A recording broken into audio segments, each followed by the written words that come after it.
okay for time? Are you good to start? Same here. All right, let's rise for the pledge of allegiance, please. I pledge allegiance to the flag of the United States of America and to the republic for which it stands, one nation, under God, indivisible, with liberty and justice for all.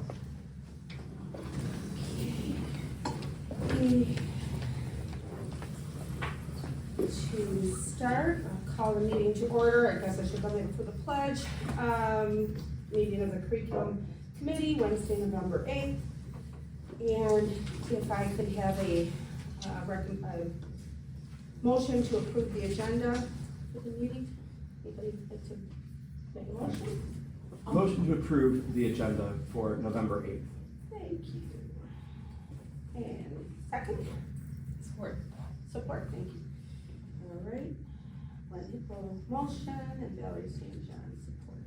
Okay. And I guess before we go any further, just for some new faces in the room, let's go around and introduce everybody. Do we need to vote on the agenda? What's that? Do we need to vote on the agenda too? Thank you. Thank you for reminding me. Yes, let's, could we have an approval of the agenda? Can we vote on the approving the agenda, please? Everyone in favor, say aye. Aye. Any nays? Okay, so we have actual numbers, 1, 2, 3, 4, 5, 6. So we are 6-0. Thank you for the reminder. Lisa, can you, just because I didn't take quick notes, remind me who was the first and who seconded? So Glenn Hippel was the motion, and Valarie St. John was the second. And we had a 6-0 approval of the agenda. Okay, thanks. Skipped that once before. But I'd like to go around and introduce everybody. So I will start with our newest member of the curriculum committee. Greg Collins. Okay, our new board member, and Valarie St. John, also board member. Marianne Modlin, curriculum committee. Glenn Hippel, on committee for Woods. Lisa Pappas, chair of the committee, board member. Jeanne Poleski, committee member. And I'll let you introduce yourselves because I know you're going to be sharing some great information with us. Kevin Cox, English teacher at South. Jessica Belvedere, science teacher at South. Thank you. And Keith Howell, director of teaching. all right. So Keith, I think I'll let you take it away from here. So I know today we have the agenda and it has the 5 p.m. to question mark. I'm not sure what question mark means.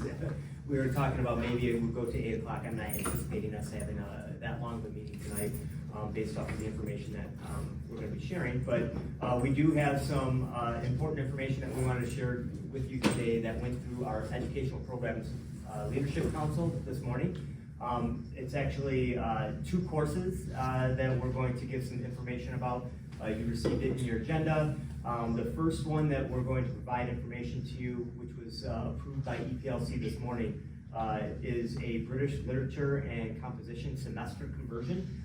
This is a course that is currently a full semester course, or a full year course, and we're looking to convert it to a semester course to provide some opportunities for students to take that class. So Kevin Cox is here today to give you a little bit of information in regards to this course.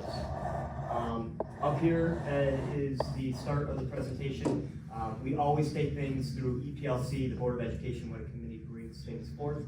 Today was the EPLC meeting this morning. We had this board curriculum committee meeting this evening. And then if approved, and it already was approved through EPLC, it will go to the Board of Education on November 14th, and then it will go to approval after that.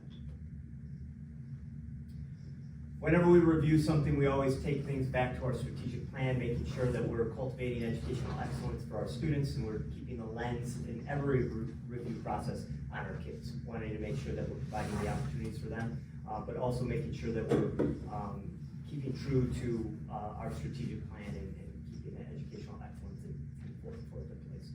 We take a look at our EPLC focus, which is part of our Educational Programs Leadership Council, where our goal is always to cultivate a robust and equitable educational community where all learners are empowered to reach their unique potential. And we use that objective of providing all students with a rigorous and relevant curriculum that's aligned pre-K through graduation. So whenever we meet as a K-12 committee, that is always our focus. as a committee, we've already taken you through what our review process looks like, or the EPLC process looks like. We always have a phase 1 study review, a phase 2, that's where we construct our curriculum, phase 3, where we implement something. Every once in a while, we take a look at a phase 4 maintenance review. Both of these curriculums that we're going to be talking about today and these changes are really in that phase 4 maintenance area, where we want to adjust, we want to review and evaluate based off of what we're noticing over the last few years with respect to these courses that you're going to hear about today. So Kevin's going to take you through a presentation about the Lit class, and then Jessica's going to take you through a presentation today as well. We'll go a little bit more in depth into that. So this is a phase 4 process. This wasn't a full review. This was just a phase 4 maintenance process with the program of studies. Kevin? Thank you.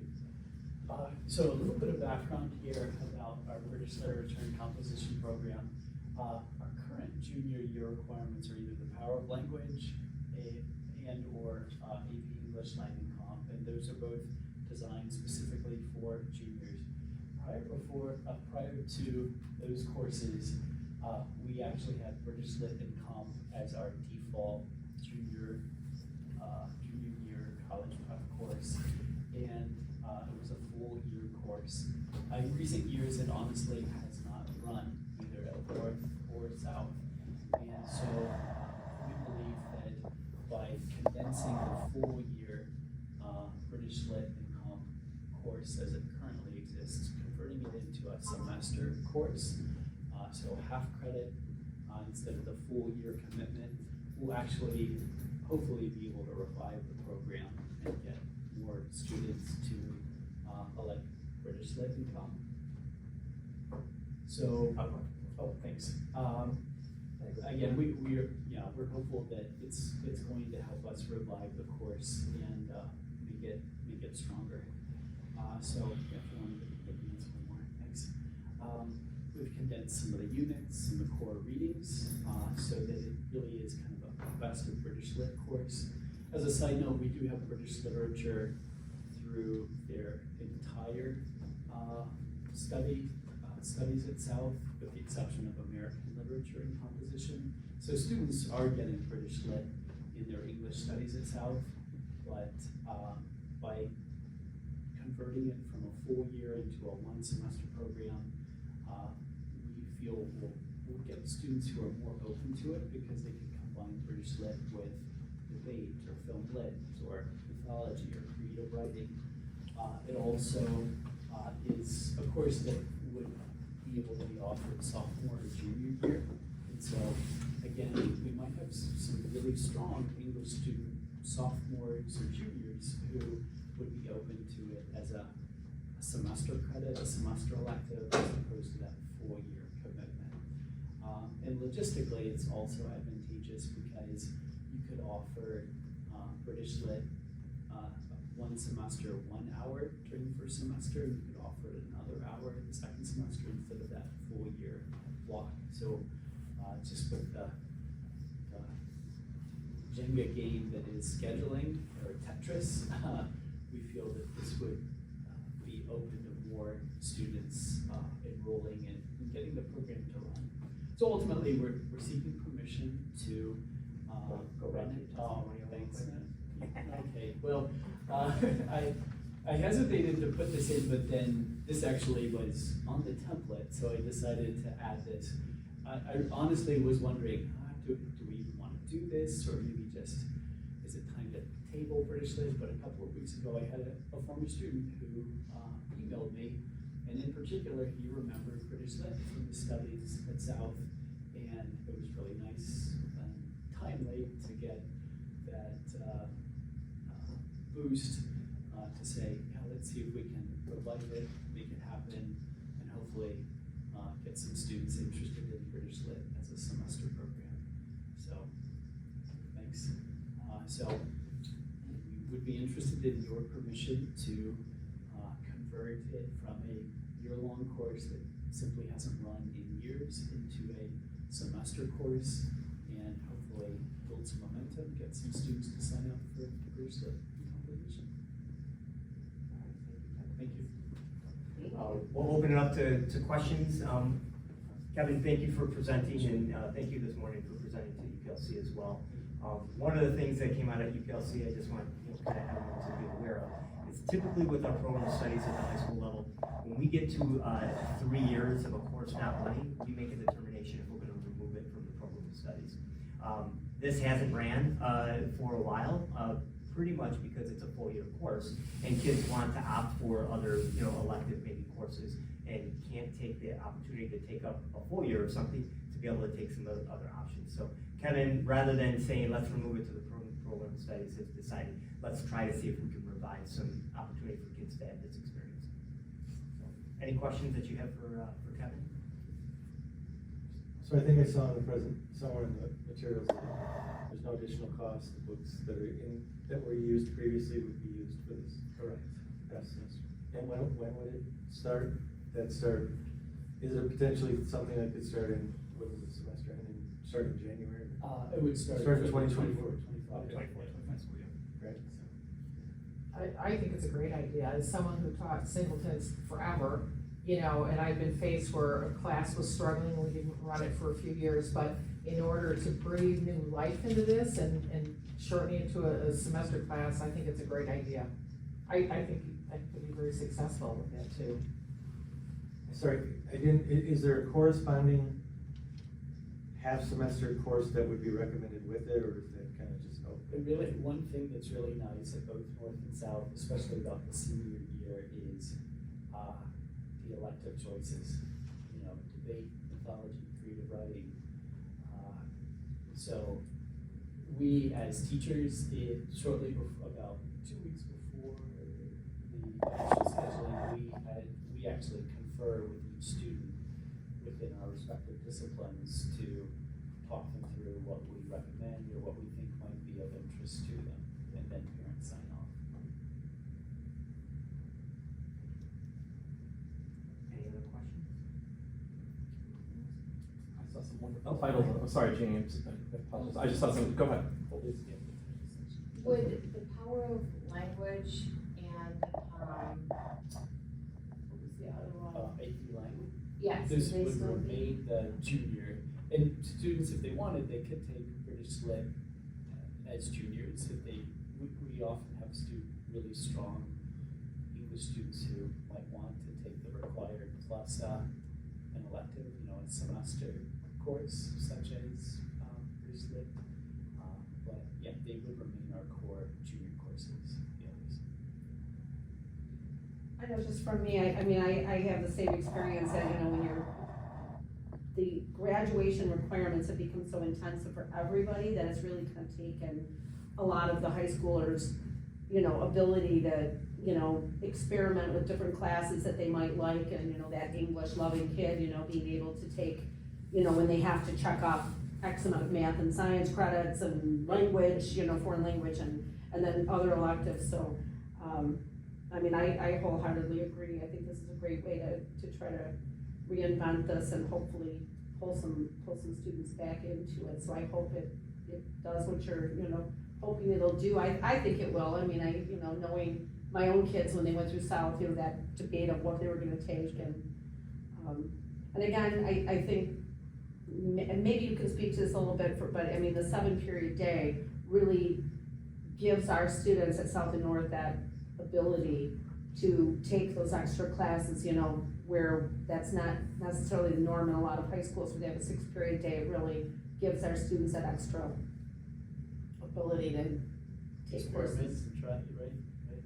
So, and I won't be too hurt if it doesn't run, but, but yeah, we're hopeful. What? If it doesn't run as a semester, at least you tried. Exactly. You just give up on it. Exactly. Stiff upper lip. And I just have a curiosity, are you still running a Shakespeare class? That's another reason why Shakespeare hasn't run at South in recent years. And so we are hopeful that British Lit will have Hamlet as our core reading and some Shakespearean sonnets in British Lit. And so we're hopeful that can kind of revive that interest and make it happen. So I'm just clarifying, are we not running Shakespeare at all anymore? Not or? at South. not at South, but we are running that at North. I believe, yes. It's in the public does studies have at North. I can't one say for section. sure if it's gonna run, from year to year, because it depends on who signs up, but it's a course, program studies, and we haven't removed it. So are we still offering it as a course request at South? How about you go ahead? I believe we're going to indicate that it's north only, in the program study, so the description will still be there. But this, are kind of our equivalent, at South is going to be offered in British Lit. Yeah, it hasn't ran itself for a while, so we're trying to revive it, and this is a way to possibly do that, and maybe even create some excitement around Shakespeare. If we want to put revive Shakespeare in the program studies at South, this would be an indicator of that.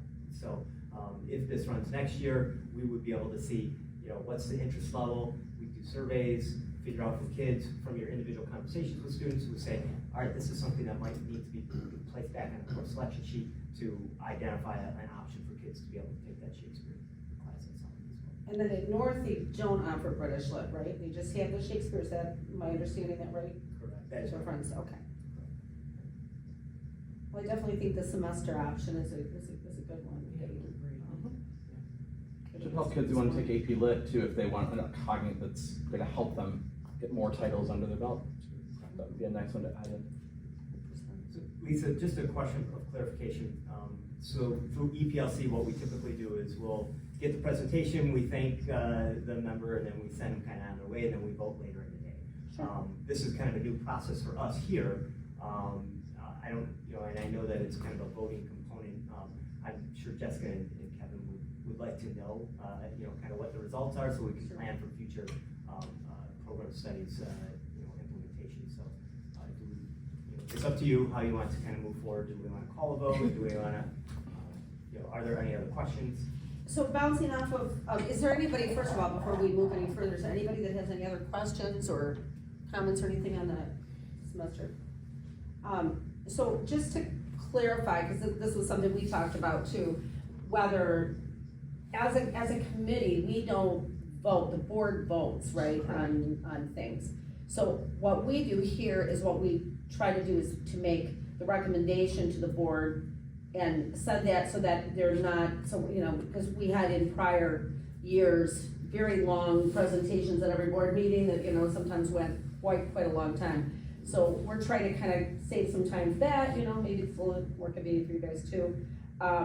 So we can take a vote here, and then that recommendation will go to the board, and then the board will vote on it. I'm certainly in favor. I don't right now see any objections, but let's take a vote here. I just want everyone to understand that the vote here isn't the vote. Our vote is simply to recommend to the full board for the vote, if that makes sense. So could I have, on the motion for the semester conversion of British literature, all in favor say aye. Aye. You got it. Well, Do I need a roll call vote, do you think? No, or- you need to, no, we you need to move do it. need to. Somebody has to move that we approve it. Oh, thank you. Right, I'm and I don't want to sorry. phrase this motion in case I goof it, so could a board member please? Could I have a motion to approve the British literature semester conversion? Thank you. Motion by Mr. Collins. Support. And support by Ms. Modlin. And, all right, now, all in favor say aye. Aye. Aye. And any nays? All right, 6-0. We will send that approval to the board for, I'm sure that they won't have no Thank you. problem with our recommendation. But I appreciate the time you put into resurrecting this course and saving it. I hope you get filled up with people. Yeah, go for it.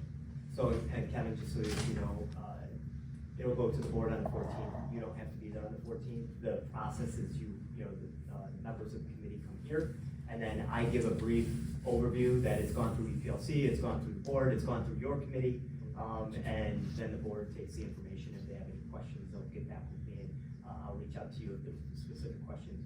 So far, the way it's worked is the board has just kind of moved forward with approval after they've gone through all these phases.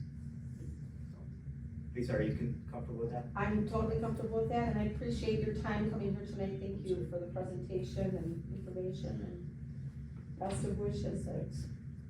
You're welcome to stay if you want. Thank you, and yes, you're welcome to stay, you're welcome to go on to read grades. Very 90. Shocking, a teacher that has to do grades. Do you like my tote bag? I know. Imagine. I saw that in the store, I said, I can't not buy that. Kevin, thank you very much. Appreciate it. Thanks, Kevin. Good to see you. Thank you so Thank you. much. Thank you. All right, next we have Jessica's here to give a presentation in regards to anatomy and a physiology class that we're looking to convert from a semester class to a full year class. We'll give some details and information. I'm not going to go through all of these slides because they're very similar to what we just previously talked about, but we do always look at our strategic plan as a guide. We focus on our educational programs leadership, our goal and objective, and then we also take a look at where we are in the phase of the review process. Again, just like the last course we talked about, this is a phase 4 maintenance review because we're not in a full science review process right now. But we did know that we want to have an adjustment, and there's some reasons behind that, and Jess is going to share with us today what those reasons are. Yes, so we are looking, kind of doing the exact opposite of what Kevin is doing. We would like to take a currently running semester level or semester long physiology course. It's a pretty popular course. We run a couple of sections of it every year, and expanding it, enhancing it into a full year anatomy and physiology course starting for next year. Physiology is definitely one of our most popular electives, rightfully so. It's it's so applicable to so many students. I mean, obviously we have a lot of our students, many of them are very science-based, and they're looking to go into nursing in the medical field and exercise science and kinesiology. But then it also hits a lot of the CTI work as well. You have med techs, all of that is involves physiology and anatomy as well. And then even students who are they consider themselves not as much science students, they like taking it as well because you just learn a little bit more about your body and how it works, right? That's applicable to all of us. So it's a pretty popular elective. In very simple terms, anatomy is the parts of your body, and then physiology is how those parts all work together. And so we're really truthfully teaching anatomy and physiology right now in that physiology course. You can't really teach one without the other. But we're not teaching as much of it as we think that we could. So the students get an overview of the body systems in their biology courses, their regular or honors or AP biology courses, and then our physiology teachers have found that they can't hit all of those again into much more detail when it's only running for a semester.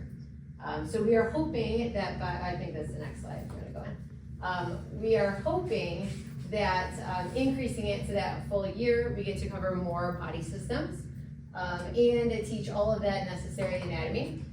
There is more opportunity. That's a very engaging, hands-on class. When they are, you hear the students running around the S building when they study respiratory systems, and they're studying the skeletal systems right now, and they were sawing through pig femurs the other day. So, I mean, there's so much exploratory pieces with it, and we can add even more of those. And then we'd like to also have more of an opportunity to explore the career and technical fields with this increased time. Scheduling wise, with lower enrollment, we have so many science electives, and that becomes a big challenge with scheduling when you start talking about those singletons that Kevin was referencing as well. We have very lab-based, those are heavy prep lab-based singletons, and it's so hard to cover, to have one or two of these singleton classes running. So we are looking to take our investigations of medicine course and essentially fold it into physiology. So investigations of medicine, or the way, I guess I should say this is probably a better way to say it. The way that physiology is currently run is each system is starting with a medical case study. And so then that medical case study is then going into that body system, which then was a pretty big overlap with investigations of medicine. And so putting those kind of together, that's why we're able to add in some of that career and technical piece as well into the year-long physiology. I think that's about it. And this is just, we of course will have to, as a pilot or a slight change, we have to see if it was successful. So we'll be looking at the steady numbers. We already run a couple of sections of physiology every year. And then even ideally, maybe an increase in enrollment there as well. And then if we're able to actually increase that number of body systems covered, the hands-on activities and exposure to professionals in the field. So that's the overview of what we are doing, or what we are hoping to do. Just to add to that, this is a request for a pilot, so we're piloting this, kind of process, so in the program studies, it would be stated as a pilot at South.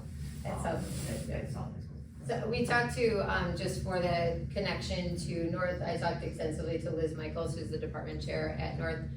They run an applied medical research course at North that runs as a full year. And they are interested to see what happens with this and want this feedback, but are not interested in making this change right now because they're afraid that that would be students signing up for a 1.0 anatomy and physiology could compete with that course, the applied medical research. And a lot of the items in applied medical research fit. Are virtually the same. This course here. Yep. So to clarify, the applied medical research class at North will continue to run, and they'll still run their semester of physiology. While at South, you're requesting that you would run a full year of anatomy and physiology, and then you'll kind of compare notes and see how enrollment went and what kinds of things you're able to cover, and end up having the same thing maybe at both schools, or potentially report back after the pilot. I believe it's a 3-year term, and they were very interested to see how it works. And in that time frame, I believe science will be up for review. So that'll be some of the conversation through the K-12 science review of what is taking place through some of these elective courses as well.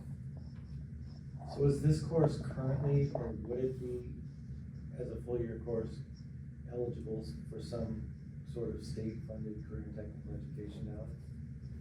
That is a great question that I have actually recently just been having conversations about with Brian Stackpool. And it's actually going to be part of one of our activities that we do this afternoon. We talk about some of the work we did last month in our group. So to be career technology certified, you have to go through an application process. We can go through that application process. However, there also has to be a requirement of who teaches that course and how they can be certified to teach that course. And most of the time, to get approved, you have to have someone that has worked so many hours within that field. So our current teachers, if they worked in a lab with patients in a current field, then it may be approved for CTE funding. We have applied for it in the past with the applied med course that we have at North, and we were turned down on that funding through the state level because the people that teach the course aren't receiving, they did not do the lab work. Well, they may have done the lab work, but they didn't work directly with patients. So that's why we were denied the ability to have that as a TTE course. Now, we've talked about how we can maybe petition to the state superintendent on how maybe would they be able to come, watch what that course looks like, how that course operates, and then maybe we could move into a place where we get approval for it to be a CTE course based off of representation from the state superintendent, seeing that it could run that way. So we're investigating how to approach that. That was actually a conversation I had today with Brian Stackpool in regards to this. Thank you. But that same thing could take place with this course as well. We could apply for something like that, but the person that taught it would have to have all of the specific requirements of what career technology education requires. And the process for getting approval for a CTE course, it's about a 1.5 year process. So it starts, there's an application process. So if we were wanting to get something like this as a CTE program, it would take about a 1.5 years to get it approved. Anybody else? Any questions, comments? So if we could do maybe the same thing that we did with Kevin and go forward with a conversation of approval, and then we can. I just wanted to ask, so I know one of the things that intrigued me when I was at North was that the applied medical research, I guess the students get to go and present their papers at U of M, like a college kind of situation. And I wondered if there's any talk or discussion about extending that type of a course to South, or that kind of, or could that be something that is a little bit of a different? Right, that might be something to look into. So so when Investigations of Medicine came about, that was before I came to South, so I'm not exactly sure. But I think the goal was to make Investigations of Medicine similar to that applied medical research. And the students had a component where they were going into the hospitals and things like that, but we had trouble keeping that relationship post-pandemic. It was harder to, the hospitals were less people in here. And without that component of being in the hospitals, then we found that it was virtually a medical career studies and physiology course anyway. So I think that there will be enough time in that year-long course that we might grow into something that kind of morphs the two of those together. I know my oldest son did, he did a medical internship that I think James Adams set up through the AP biology class. And they went to St. John, Ascension. Right, and that's what, summertime. it's my understanding that's what then turned into that Investigations of Medicine. And then that's what we had trouble, the relationship with the hospital is not, they were, they were not in a rude way, but they were like, we can't do this right now. No, he just had such a great experience with that program, but it was done over the summer. So it wasn't a class at that point. Right. He was just recommended for that from the AP biology class and. Right, yeah, so that's what they used to do with Investigations of Medicine, is over the summer.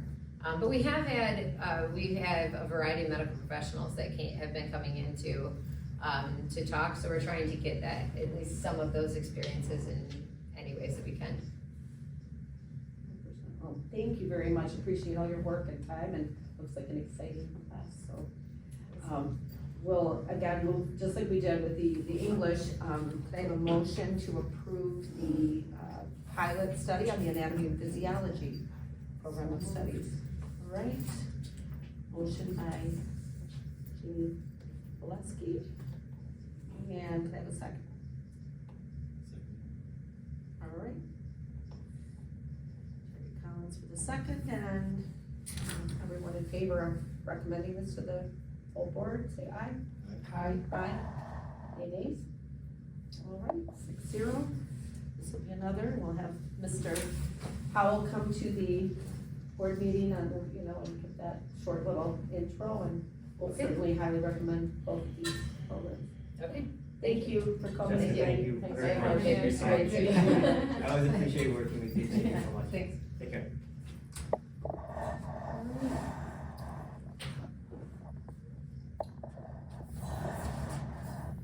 Moving on to 3.3, we have the middle school program of studies, and we have annual updates and EPLC action items, so I'm gonna turn this back to you.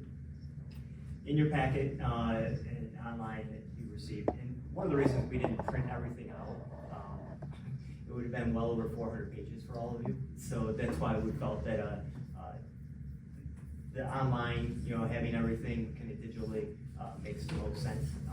But the program of study, what you're being provided is the strikeout copy, which is everything that we have adjusted, the program of studies, which is the new clean copy, and then just a summary of all the changes.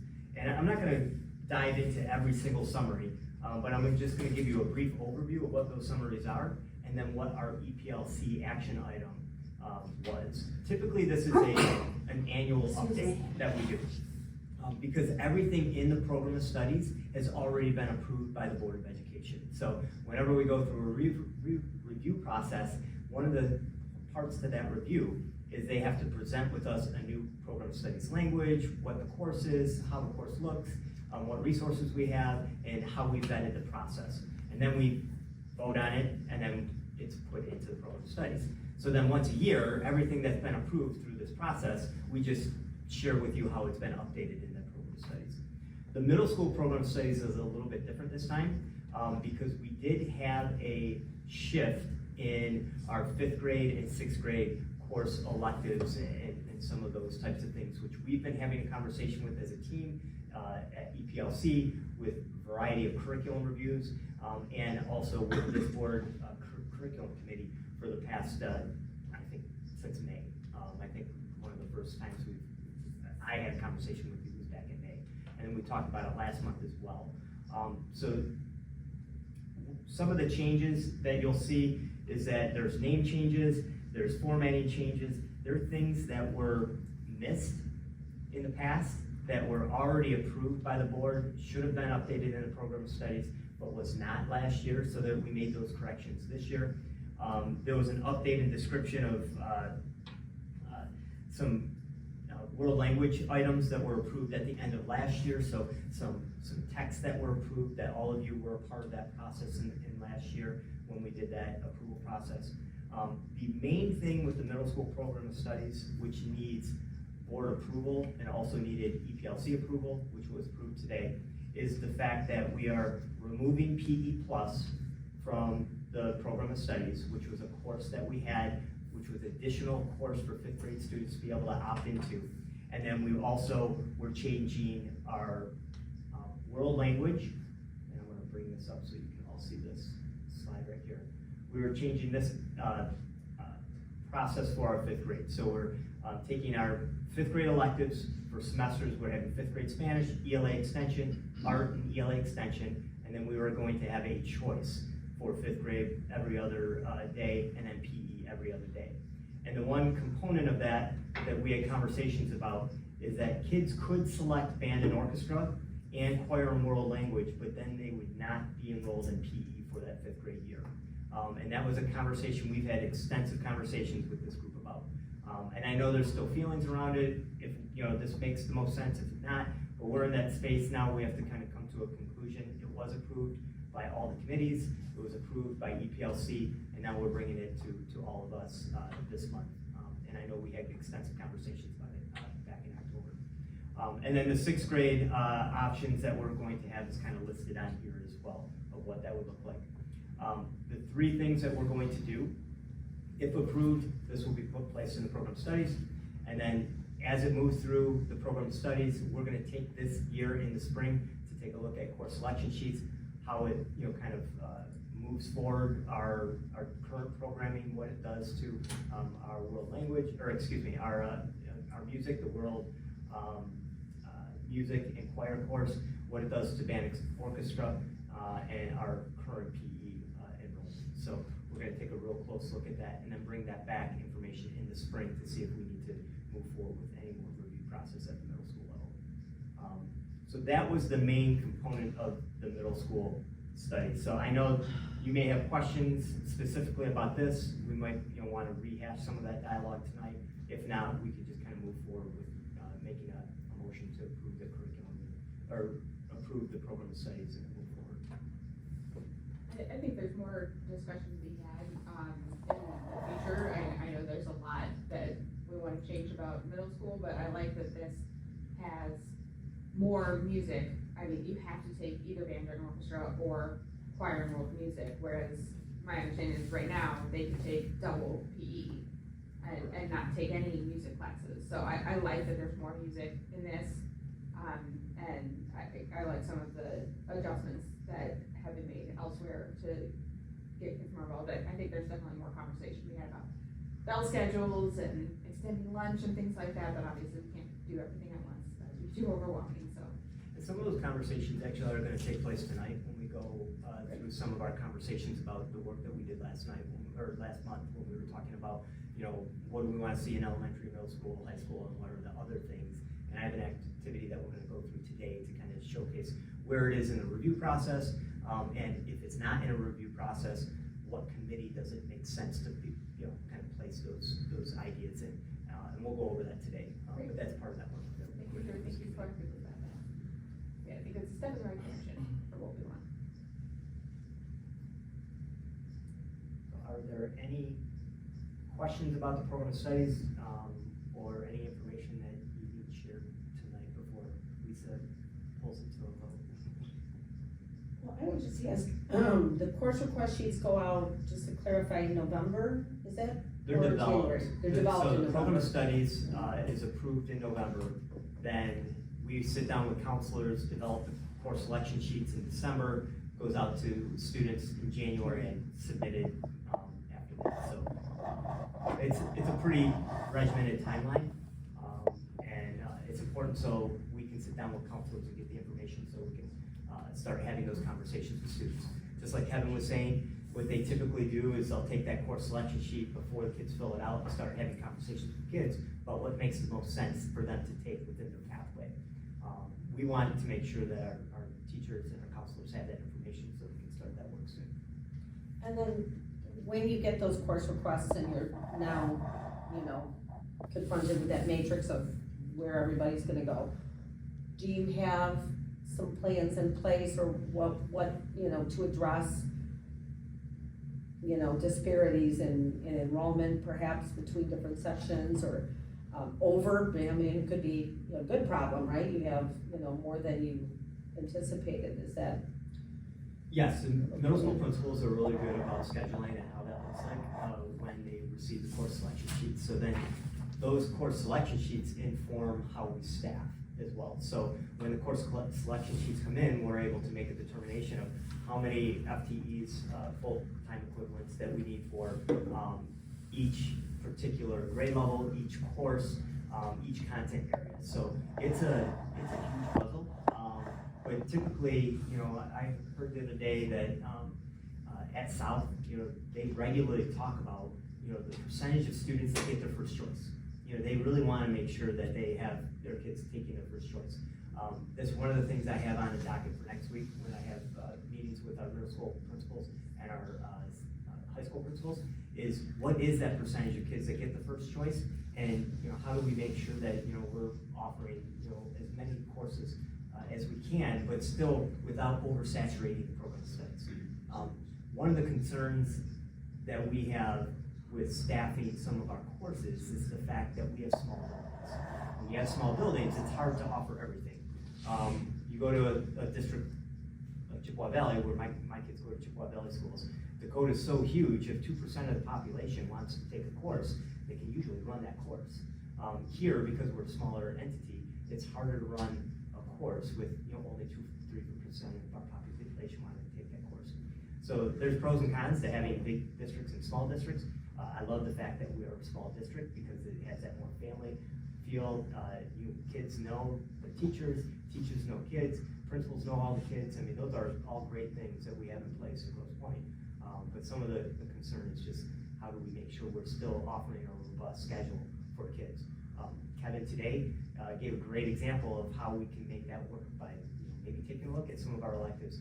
How can we reduce them into maybe a semester course, but still give that opportunity to kids, that exposure to kids in some of our course level, with still meeting all the requirements that we have at the state level graduation requirements. So it's a puzzle. We do have a plan to work out those kinks. I know this role that I've kind of been placed into is just brand new to me, and I'm learning a lot about the program studies, but I have lots of ideas of how to condense it and also make it more rigorous and opportunities for kids to be able to still access some of those classes. Meeting with department chairs over the last month has been great. It really have been great ideas of how to kind of move some things forward, and I'm looking forward to what the program study is going to look like back in November of next year to still be offering things to kids. And just, bouncing back to the middle school electives piece of the puzzle, so one of the things that I had some extensive conversations from teachers that contacted me was there was a big problem at the middle school level. For instance, in the music department, there were 4 instructors teaching at the same hours, and it's a big puzzle. They have 3 middle schools, 2 high schools, and then the staff, the faculty, traveling around to be able to cover all the sections at all those schools. And we have this many people to do it, but the way it was set at that point, and it had gone on for about 2 years, there were 4 instructors teaching the exact same hours in one building, And that created a problem, so we had teachers that we had teachers in the hallway, first of all, doing, you know, some of the instrumental sections. And that caused a lot of difficulties and I think dissatisfaction, I know, from some of the instructors. And as a matter of fact, some of those instructors are no longer with us. I think that type of traveling schedule definitely impacted their job satisfaction, and it certainly with me. If I got put in a hall to teach my class, I wouldn't feel very enthusiastic, quite frankly, about teaching or coming into work. So I hope that with this schedule and this piece, I would hope that the traveling schedules become more, because I looked at the schedule myself, and because I do this and I've made these schedules myself, there was no reason for that particular setup to occur. It could have been done very easily so that the teachers were covering at different buildings and not in the building at the same time. So that's one concern. I don't ever want to see 4 instructors with 2 people out in the hall unless it's a desperation situation where there's no other alternative. This was not the case in that situation. And so that is for me a concern, that this, as this goes forward, that we make sure that teachers are in classrooms and have, you know, a good situation to teach from. That was a problem for me. You know, I'm not as familiar with the schedule as you know, from previous years. I'm becoming more familiar with the schedule moving forward, Right. Because of my, you know, kind of role now. I do have time set aside moving forward that I'll be meeting with the department chairs. So I'll be meeting with Leslie and Tom and James Grosse, along with you know, myself, and we'll be taking a look at what scheduling could look like, and we'll work with the admin liaisons as well, along with Dr. Bishop. And that's it. And the other concern that came up with that traveling schedule, because again, you weren't doing the secondary at that point, so this is not something you were involved with intimately, but the other concern that came out of that was that we had instructors leaving, at least 1 or 2, leaving a middle school classroom 15 minutes early, and so leaving the kids with 15 minutes less instruction, and then going to the high school and getting there right at the bell. And then there was all kinds of coverage issues with the middle school. And the principals had to figure out how to cover, and I heard all sorts of stories from them. These are stories from teachers. This is not, you know, this is direct information, but, you know, students that another teacher had to cover, you know, in the department, or a hall monitor had to cover. And as a parent, I would be unhappy if my child was sitting in a class every day getting whatever days they're having instrumental music, getting 15 minutes less instruction because not through no fault of the instructor, has to be at the other building. And then you have an instructor getting to the high school right at the bell. And I've done that, and doesn't make for good teaching when you're walking in right as the students are filing into the room, and you've got to set up technology and you've got to get your lesson plan. I've done that, I've lived that, and I know how it impacts instruction. So I would hope, again, my desire would be that those kinds of situations do not occur. I think it's a liability issue for the district when you have an instructor leaving 15 minutes early, and you have, you know, and sometimes those coverages don't happen the way they're supposed to, or when a teacher is delayed because, you know, who knows, they get a traffic accident happens or whatever happens, and they're not getting there right at that bell, and there's no plan in place to make sure that those students have an adult. So to me, those are safety issues, and I hope that we will address that in the traveling schedule as well. I can't speak to what took place in the past, because I would love to be able to share with you my exact understanding of that schedule, but I just don't have it. What I can say is that moving forward, I will be a part of that process, and, you know, I know your concerns, and I share those concerns if that's taking place, and, you know, kids are not getting the 15 minutes instruction that's being covered by somebody else in the class, and they're not being able to get to their place in time. I want to see how we can make that work better.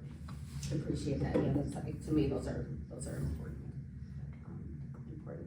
details, big details.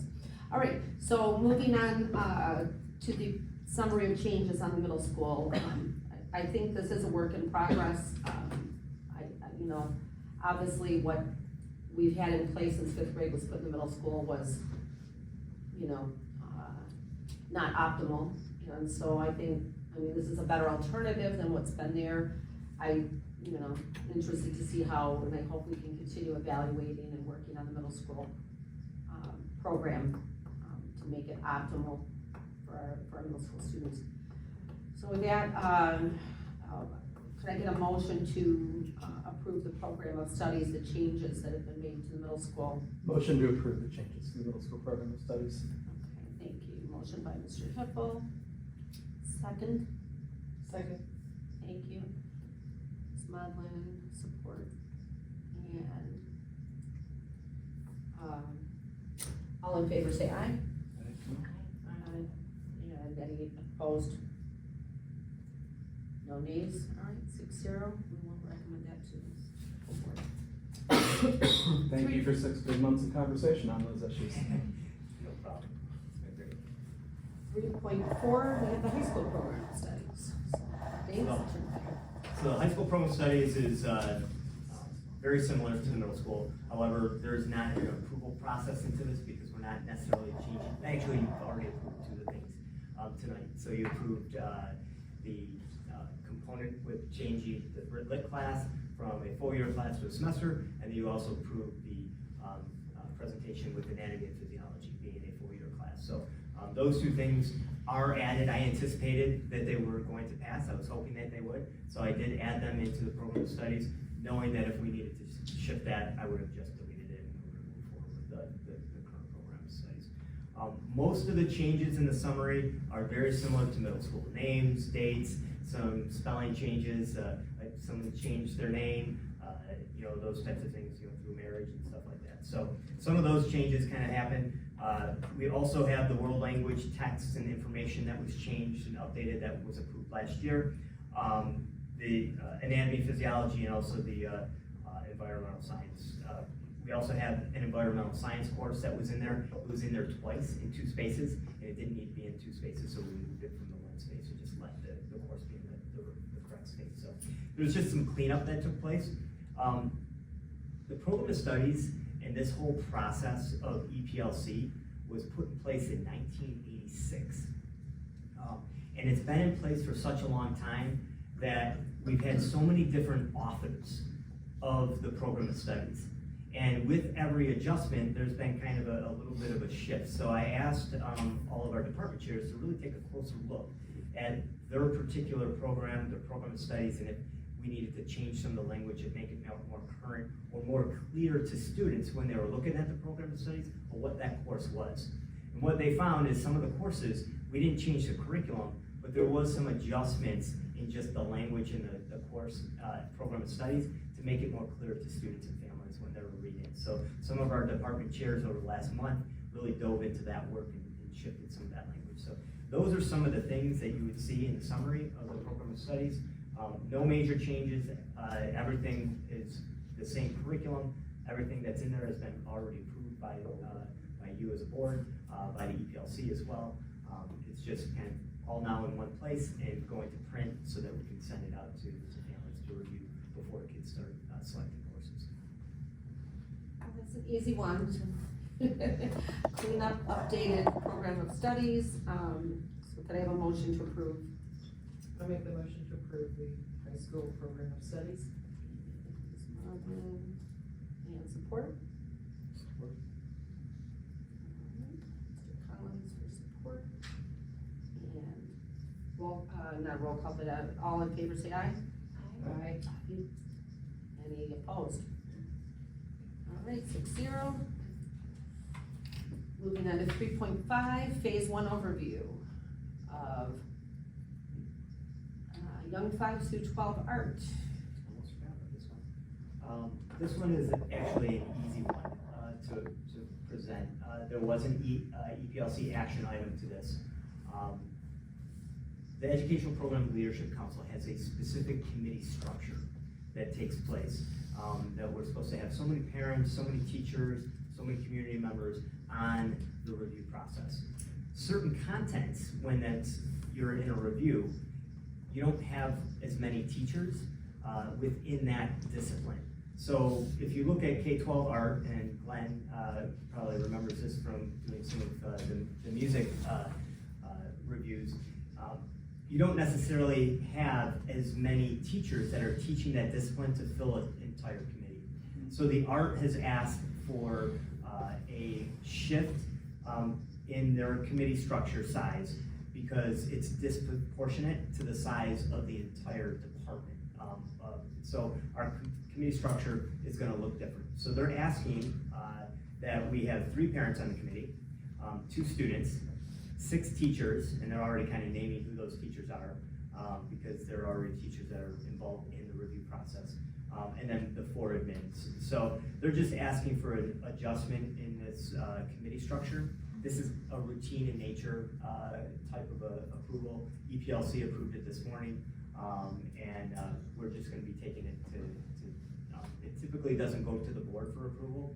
For the adjustment, it's more of an EPLC guideline, but I just wanted to let you know of this process that went through EPLC today that changes the structure of the committee for the art department. There's no need for us to vote on this. No need for It's not vote, a it's board. just kind of, you know, if you have questions about it, but it's pretty simple. It's just the department's smaller than the number of teachers that are required to be on a normal committee structure. Right. Yes. How are the committee openings posted? I mean, are there openings for parents, or, I mean, how will that be, how is that notified, how is the community notified? So the community is notified typically through a, sorry, I want to bring that back up. So the committee is notified, the teachers are notified through public forum. So we go to public forum, it was October 4th. And everyone that comes to the public forum, they filled out a form saying they'd be interested in being on a committee. We only had 4 people that said that they would be interested, outside of all of our teachers and staff. Some teachers and staff don't have a choice because they're department chairs or grade level leaders, so they're on those committees. But other teachers can ask to be on those committees as well. We had 4 parents that reached out to me through this form stack or a Google form that said that they were interested. So I contacted them and I said, you know, come to the public forum. So of those 4, they unfortunately did not come. They told me that they were unable to make it that night, but they were still interested in being on a committee. So those 4 are kind of selected. I go through Ahmed to, because he's the board president, to make a determination that's part of our board policy for parents to be putting on a committee, and then they're just kind of selected through conversation between me and the board president. That's been the process, the new process. The past process was just parents would fill out that form stack or send out an email to me saying they'd be interested in being on the committee, and we would just place them based off of interest. I've never turned away a parent that wanted to be on a committee, mostly because I haven't had enough parents interested in being on committees, because it's a lot of work. Last year we had an ELA committee that met 8 times, and they had homework assignments on those, you know, through that committee work. And the parents that were on the committee were great. They were very appreciative of the work, the knowledge that they were receiving for being on the committee work. And typically what ends up happening is we'll have parents join, realize the expectations sometimes, and then they'll ask, you know, can I just get the information rather than having to come to all the meetings because it's just hard with scheduling. And then sometimes they'll back out and I'll have to ask parents if they'd be interested. But we always do have parents that are on these committees. The people that I love the most on the committees are some of our students, our high school students. They're amazing. Just the input and the level of desire they have to make our district better has been pretty impressive too. So there is a process of bringing people on. I would love to be able to get more people interested. Our EPLC members are usually always on the committee, or they're receiving information about what work is going through the committee. Now that we have this Board of Education committee, you'll be notified through the work as well. So each month when we meet, I'll give you an update of how things are going with every committee that we have in place. Okay, thank you. Hope that answers your question. Yep. Alright, so anybody else have any further comments, questions on the high school program? Or the, yeah, I'm sorry, the art 3.5. All right, and And then, did you said update big picture ideas, 3.5.2, you wanna elaborate on? Sure. So unfortunately, my thought was, I was going to be able to get together with the K-12 art committee, in a time before this meeting today to really present kind of where they're at in the placement of, what they've started to review. They did meet, as departments yesterday during our PD time. They received some professional learning in regards to how they were gonna move forward with the review process. They really dove into some of their curriculum items. I just didn't have time to be able to put a presentation to be able to bring forth tonight. That was the goal, it just didn't take place. But what I did receive is I did receive their committee structure adjustment, which they came to, they brought that to me, actually last week, stating that they wanted to make that adjustment. But hopefully by next month, I'll be able to give you a little bit further information about some of that big picture work that's taking place in our community. Okay. Thank you. 3.6, narrow focus activities. So 3.6.1, we have recap ideas from our October 4th meeting where we divided up and came up with some focus areas for the district and areas of interest. And so we'll put it back to Mr. Howell. And So we had a great conversation. We had a protocol to identify kind of some big picture ideas. We just threw it all up there, and it's all up on the board that you see behind Lisa right there. So we had 3 groups. Those 3 groups kind of met together, and they talked about elementary focus, middle school focus, high school focus, and then other. And then we had an activity where people went around the room. They talked about each of their ideas and kind of circled or starred if they thought, yes, this is an idea we need to have some further conversation about, we're excited to talk further about.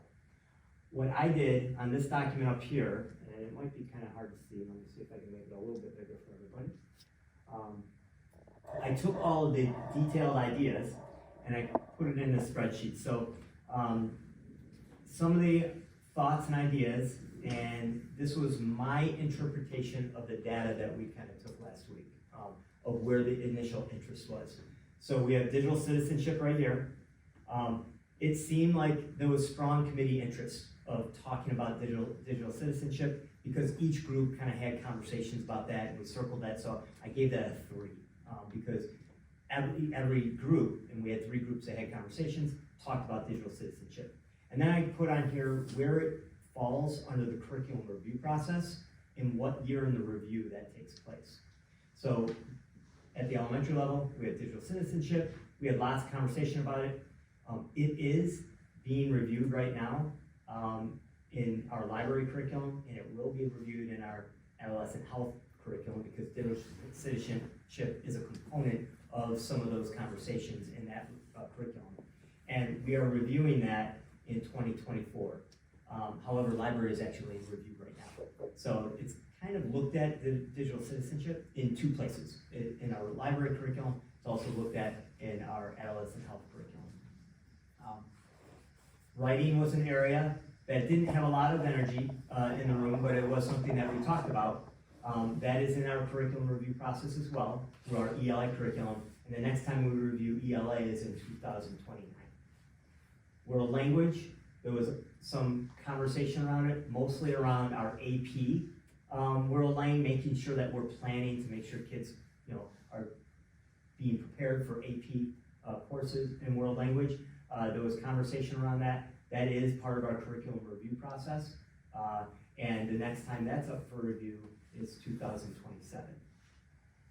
There was conversation around ABCD schedule. There wasn't a ton of energy, but there was conversation.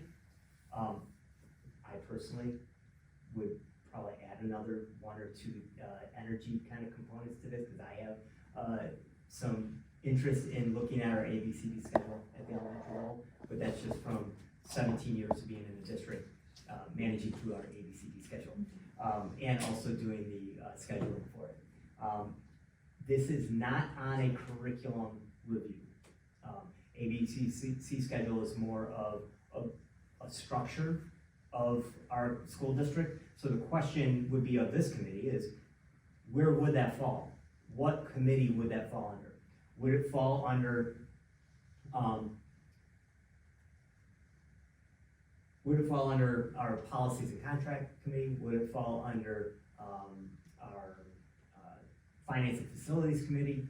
Or would it fall under community engagement committee? Or does it fall under curriculum? Or does it have to fall into a different component? Is it just an ancillary review that we take a look at that's brought up from this committee saying, maybe we need a one-time review of the ABCD schedule and what that looks like. That ABCD schedule, though, at the elementary level, falls under PE, it falls under art, it falls under music, and it falls under library. So all those 4 disciplines would be affected if we do anything, make any changes to ABCD schedule. So let's say we change it to a Monday through Friday schedule, which parents, I think, would love, teachers would love. But 1/5 of every discipline would be taken away. So we would have 1/5 less time of music, 1/5 less time, because we would be adding a different discipline. So could we look at it? Sure. And we did look at it pretty extensively through reconfiguration. And we ended up sticking with the same ABCD schedule that we had. So back a couple years ago, we tried to make some adjustments. It was just a challenge. So that is the elementary conversations from last month. So, can I ask a quick question? So before we move to middle school, that's what I was gonna say. What questions do we have just about the elementary focus? And talking about where the ABCD specialist rotation, like who would be in charge of that, is there some kind of regular meeting of like all the elementary principals and all the secondary principals? Like, do they have regular get-togethers to assess how things are working across the buildings? Because that would be the kind, I feel like that would be the kind of thing to just like put it on their agenda, see if they want to change it. And obviously, if they're saying ABCD is the way to go, this is working for us, then it's not our business to tell them to change it. But if they also would like to re-examine and do a Monday through Friday or something, maybe that could be something on their next elementary principal meeting. So we do have monthly meetings. We have K-12 monthly meetings with the entire principal group, and then we also have level meetings, which will meet with just the elementary, just the middle school, and just the high school. Now that I'm in this role, I get to be at all 3. It's actually, I'm seeing kind of a shift of a vertical kind of conversations between elementary, middle school, and high school, which has been great. This is something that we have talked about as an elementary group. I've been in the elementary focus for 17 years in our school district. So as a building principal, I had conversations about it. As a director of elementary, I've had conversations about this. The challenge comes from nobody wanting to give up time for their particular discipline. So that's been the biggest challenge and why we haven't made any real adjustments in that ABCD schedule. Can you share, what we were doing, because I remember when we brought this in, I don't remember what year it was, but, do you remember what we were doing prior to the ABCD schedule? Yes.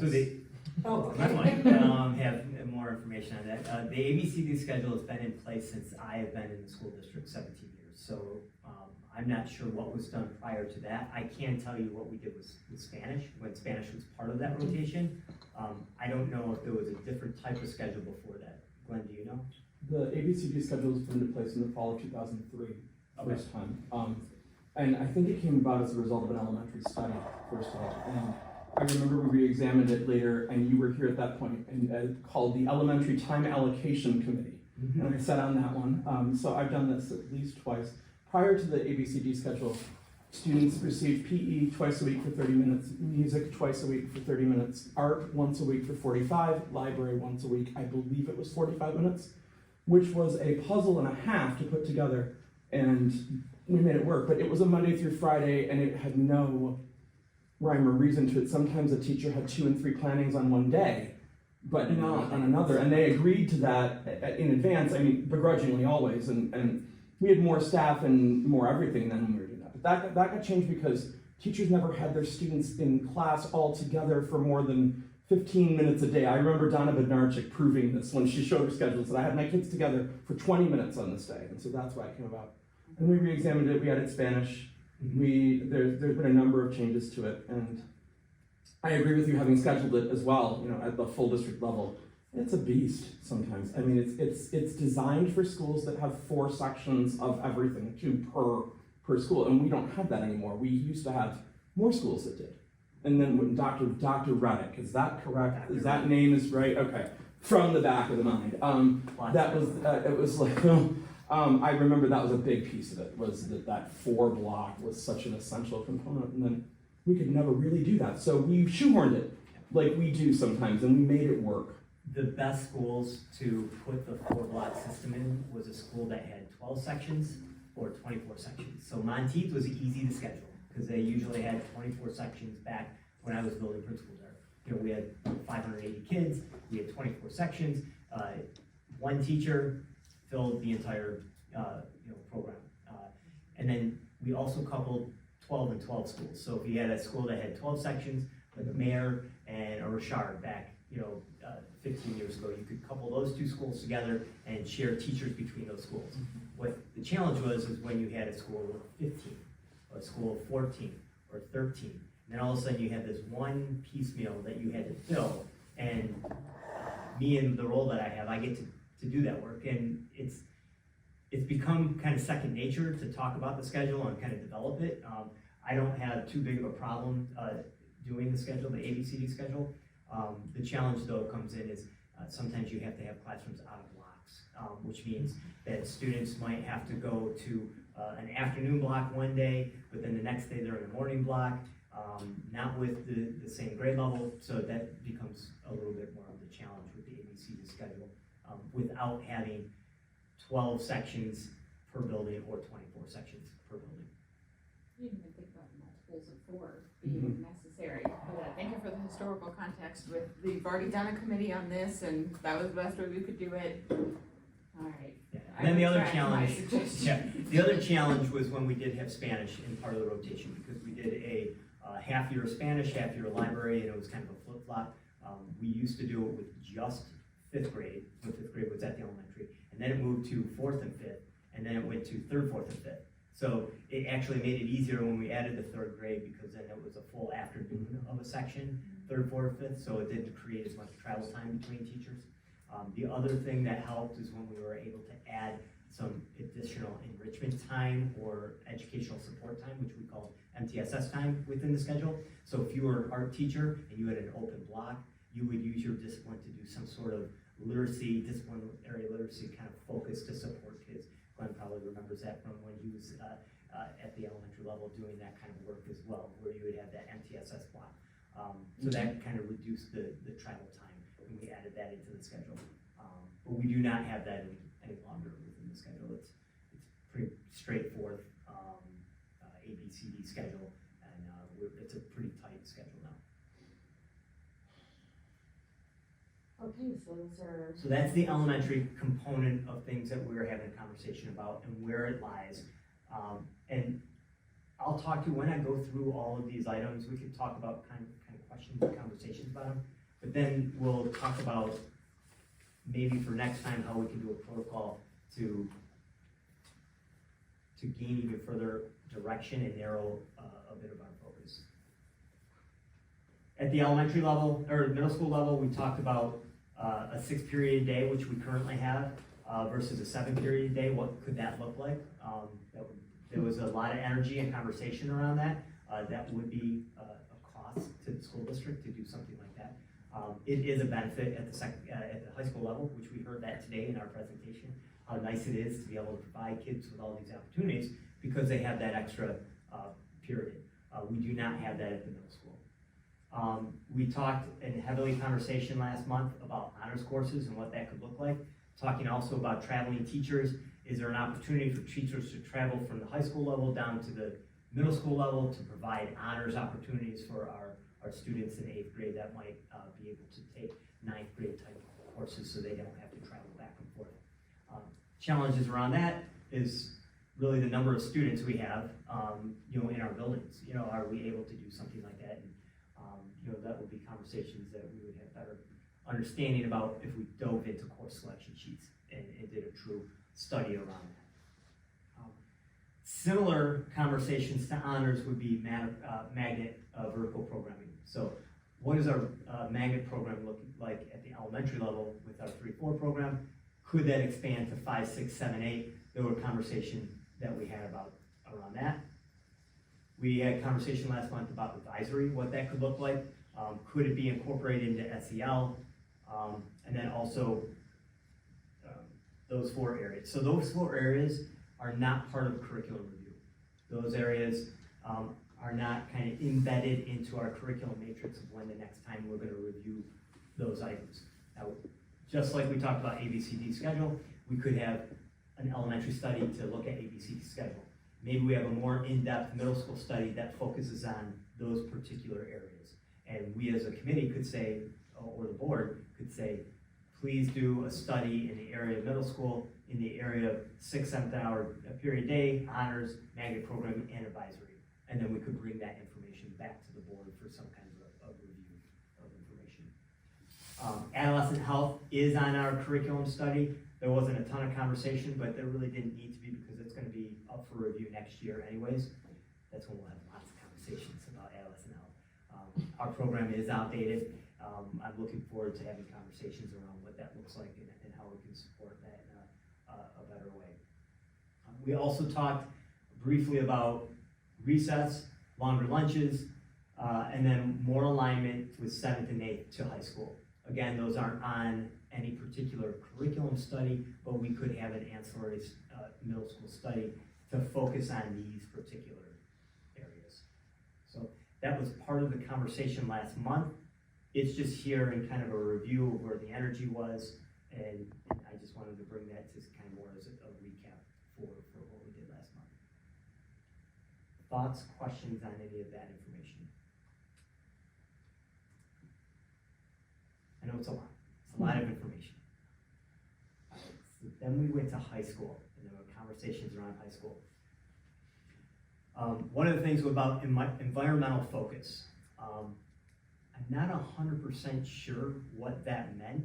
I thought maybe we could, kind of look at the board up here. It's in the middle document, environmental focus. If I remember correctly, that was more about the learning environment. Furniture, space, those collaborative space, those types of things. So I remember when I was talking with people in that committee, because I was kind of rotating amongst the committees. But I wanted to talk to all of you. Do you remember that level of conversation? Do you think that, is that kind of what we talked about? I thought I remember somebody talking about it being more literal like environmental sciences and talking more about, eco-friendly and how to. Okay, so it was more the sciences, all right. Because Yeah. I know I was bouncing between all but three like- groups. Not restricting it to environmental science as a class, but, putting that more into like social studies can have more environmental focus, that kind of thing. But any of the curriculums that, I think a lot of curricula are incorporating that more when we update them, we'll see that. So that would be in the curriculum space. And I can't remember when science is up for review. I believe it's in 3 years, 3 or 4 years. So that would be kind of the science review process where that would kind of fall under. So I'll update this with the exact year when I look that up. Business focus, there was conversation around business classes and that had a little bit of energy. That is in the curriculum. Business is up for review next year, 2024. And it's also a component of CTE.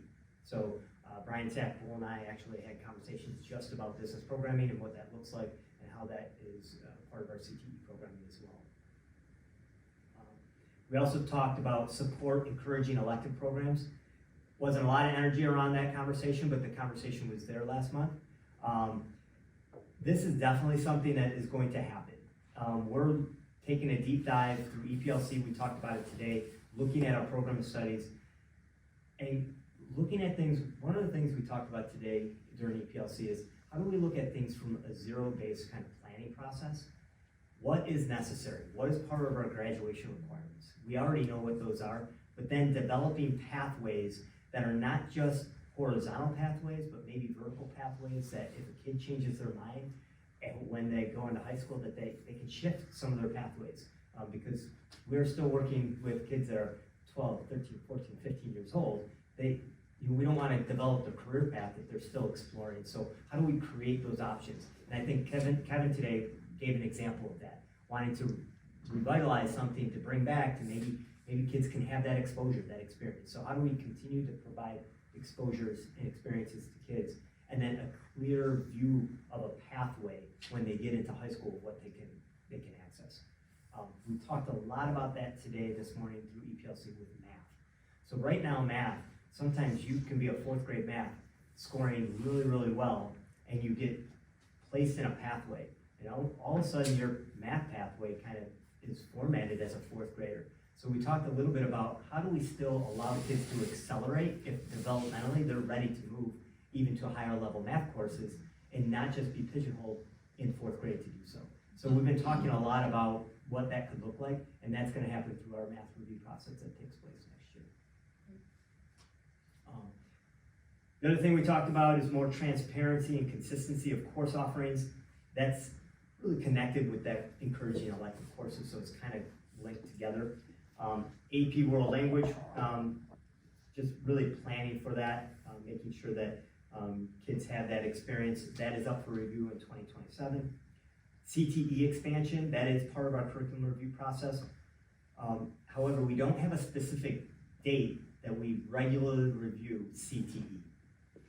The way CTE works is there's an application process. And it's really difficult because you have to find a teacher that's interested and that qualifies to be able to teach in that course, to be able to apply for it, to get the funding for that course. Just like the Applied Med. We teach that course. It could potentially be a CTE course, but our teacher's amazing. They're doing great work in that course, but they don't have the experience working with patients that are part of the CTE requirements. We are going through a childcare approval process right now, that we want a CTE childcare pathway where we're almost growing our own so that kids in high school get an experience of what it's like to be part of a elementary learning experience. So how can we put them in our preschool programs and our Young Fives program, maybe get that experience so that they can get some CTE credit, in regards to that. So we're building that right now, and it's kind of a year and a half process. So We used to have a very successful program. we did, Yeah, and we're wanting to bring that back. I yeah. thought we were trying to build that up into a CTE pathway, and we had to cut the program at North because of low enrollment. We were cutting everything below 20. It was cut at both spaces, Yeah. north and south, because of low enrollment, but we feel that if we go through a CTE avenue, and we market it correctly, that we will get kids interested in that program. So, And the two teachers that taught it, Karen Faringa and Phyllis Henry, they worked hard to promote the program. So they would start with that child development class, and then they would recruit those students to take the child care class. And it was a very, very popular class, and they both had retired, so it kind of fizzled after that. so Brian Stackpole, who I've had meetings with, and then Andrea Grumwall, who is really passionate about this work. They are in the process of developing the plan for approval. Once it gets approved, then we have 3 years to allow it to have it run. So it takes, kind of 3 years to put it in place. It can run sooner than that, but if we don't finish and complete the criteria within 3 years, then we no longer have the CTE funding for it and all those types of things. But we're excited about that opportunity. But that's why CTE doesn't go through kind of a review process. You almost need someone that I'm willing and I have the credentials to apply and then also get it to be approved from the CTE board. So those are things that we're working on. And I've learned a lot about CTE in the last couple months. It's been great to talk to Brian and learn kind of how that process works. I think there's some real opportunities for us. The challenging thing though is finding teachers that want to do it. Because there is a long process and a lot of accountability to receiving those funds and those activities. So I do think that this is something that will continue to expand upon. We have the right people in place that really want to do the work. We had questions about tutorial, and then also dual enrollment. Those are things that are not in a review process, but that was stuff that we had questions about and conversations about. So that was high school. Any thoughts, questions around that? So we have dual enrollment now. We do. It was just something that we wanted to continue to maybe look at. What does that look like? What are the expectations? We do have board policy around it. You know, if a student wants to have dual enrollment, there's a process and protocol they go through the counselors to make sure that happens. So the question was last month is, do we need to expand upon that? Do we need to do a study to see if that, you know, are we doing it the way that we should be doing it? Should we do it differently? How do we continue to provide, you know, multiple opportunities for our kids through a dual enrollment opportunity? As you can see, it's just a one. There wasn't a ton of energy around it, but it was something that was put on the sheet, so we wanted to make sure that it was represented today. I know that, I think it kind of came up in the conversation last time, but I know one of the things I think that's really important for the board as a whole to know is what are our dual enrollment numbers and what classes, and then what are our dual enrollment numbers, what students are we losing to other districts, and what are they going there for? And because I don't think we can, you know, really have good conversations about, you know, what we're doing as a district if we don't have an idea of where our students, you know, what are their interests, where are they going? Because obviously when they go to another district, we lose that enrollment money to that district. So I think that's a critical part of that conversation. I can answer that a little bit, just because we just currently paid the bill for it. So I investigated, you know, how much we were paying, how many students. There were two bills that we paid for Michigan Virtual, which is different than dual enrollment. But when kids can't get a particular course that is a course in our school district, that's when we give them the option to that dual enrollment piece. And then we also allow for kids to be able to take Michigan virtual classes if we have a schedule conflict, if there's some reason why a student can't take a particular course, they work with their counselor and they will take that Michigan virtual course, or we'll look for a dual enrollment experience. So we do have probably 100 students that are in our district that have some kind of adjusted schedule based off of individual needs or a course selection that isn't available to them that they want to take. Because we still want to give kids all the opportunities we can. So I don't have the exact numbers or information. We can do a study on that and bring that back. If you give me exact questions that you want answered around dual enrollment or even, you know, Michigan Virtual, I can bring all of those back to you at the next meeting in December. Yeah, I would love to get a breakdown of classes, like what courses the students are registering. And you know, how many are we offering here and you know, on the same flip side of that, you know, what courses, because I think that would help enough. It's just, I mean, obviously, you know, if it's one course that like one student's taking it and no one else, it's obviously not as big of a priority, or if we have a whole group of students, you know, taking X, Y, Z course, whatever. Yeah, That'd that's be something to think. easy data to bring to the committee next month. That'd be awesome, thank you. I would have a specific question about how many of the Michigan virtual students weren't able to take their class because of a staffing issue. I know we had a couple teachers resign at the beginning of the school year, and then like our business class at South wasn't able to run, a few other examples like that, and how many were just because only 3 kids, or only 1 kid wanted that course, so of course we couldn't run it, and how many were because of a staffing issue where we had a lot of students going into Michigan virtual.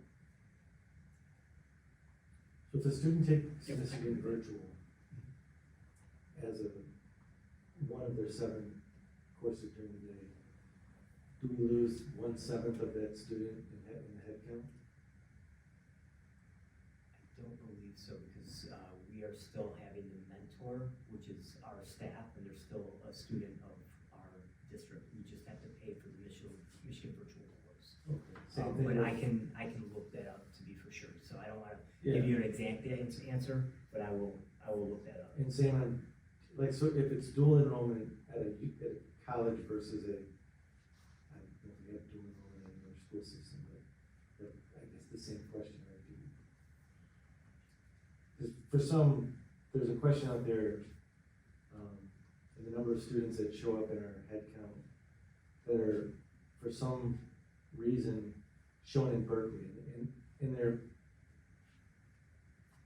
not full, you know, they're not full FTE, they're portions of, you know, it could be 200 kids that have 1 hour for some reason that showed up in another district, and I think that's kind of what we can understand. Oh, are you talking about other public school districts? It says that like these are Berkeley students, but we're counted as 1/10 or something, like a 0.1 of their per pupil funding? They're Grosse Pointe students, but shown in other districts for a portion of their day. Some of that is private schools, and we send, we do have to serve to some extent, private schools, I'm sure. That is correct. It's way better.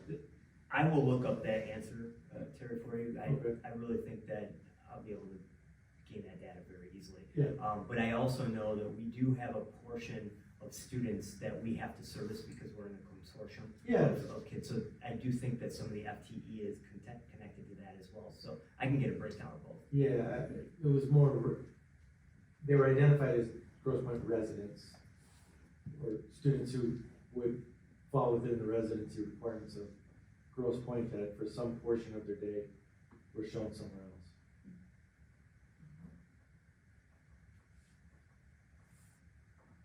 Got it. I'll get that information. Any other questions about just the high school? Right, and we talked about all, just kind of, general conversation. So, coding, STEAM and STEM, robotics, that was a strong conversation. That is part of the curriculum. We do have a curriculum review, technology review, that is in 2026. And then we do have to have conversations around that, because when we reviewed technology before, we talked a lot about wanting to embed that into all content areas.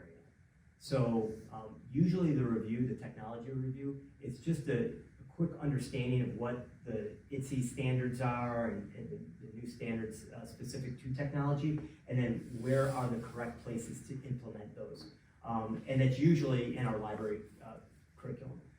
And then also embedded through our science courses, or even a lot of our ELA courses now have some component of technology that's built in.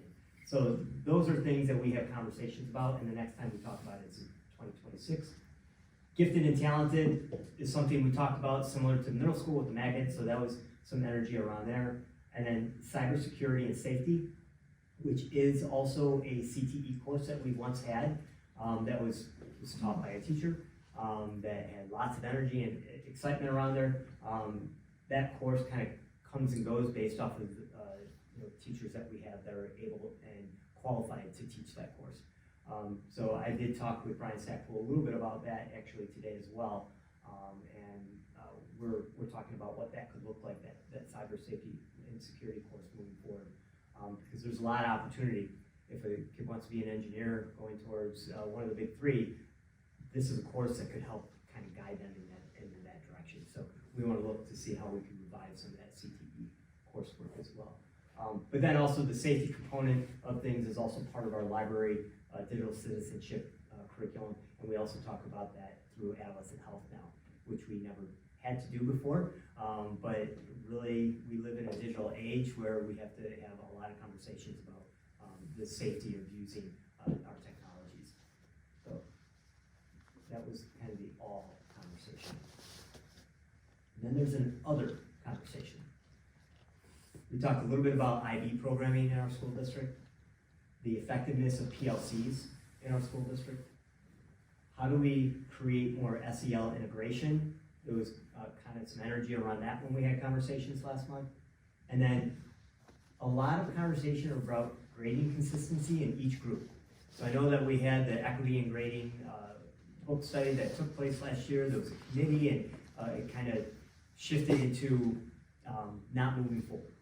And it was something that we wanted to do at our middle school and high school level. Yeah, Trustee Pappas, can you explain to because I think maybe the rest of this committee didn't get why that didn't move forward, and that's why we were seeing grading consistency. Did the board vote, or who told the grading committee not to move forward with those recommendations? I can speak to that. Sure. I don't believe there was a board vote. I do believe what took place was the energy through EPLC, the energy through the board curriculum committee didn't move into a space that we were ready to move forward. And then there was lots of changes.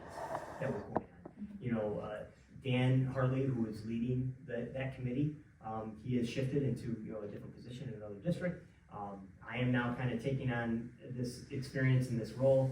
So, you know, I was happy that last month this conversation came back to the table, because it's not necessarily maybe, you know, equity in grading, but there needs to be a standardization of grading, which is the, you know, really the same thing. You know, providing a standardization, a commonality, an understanding, so that when kids are going through their classes, they have an understanding of what their grading expectations are.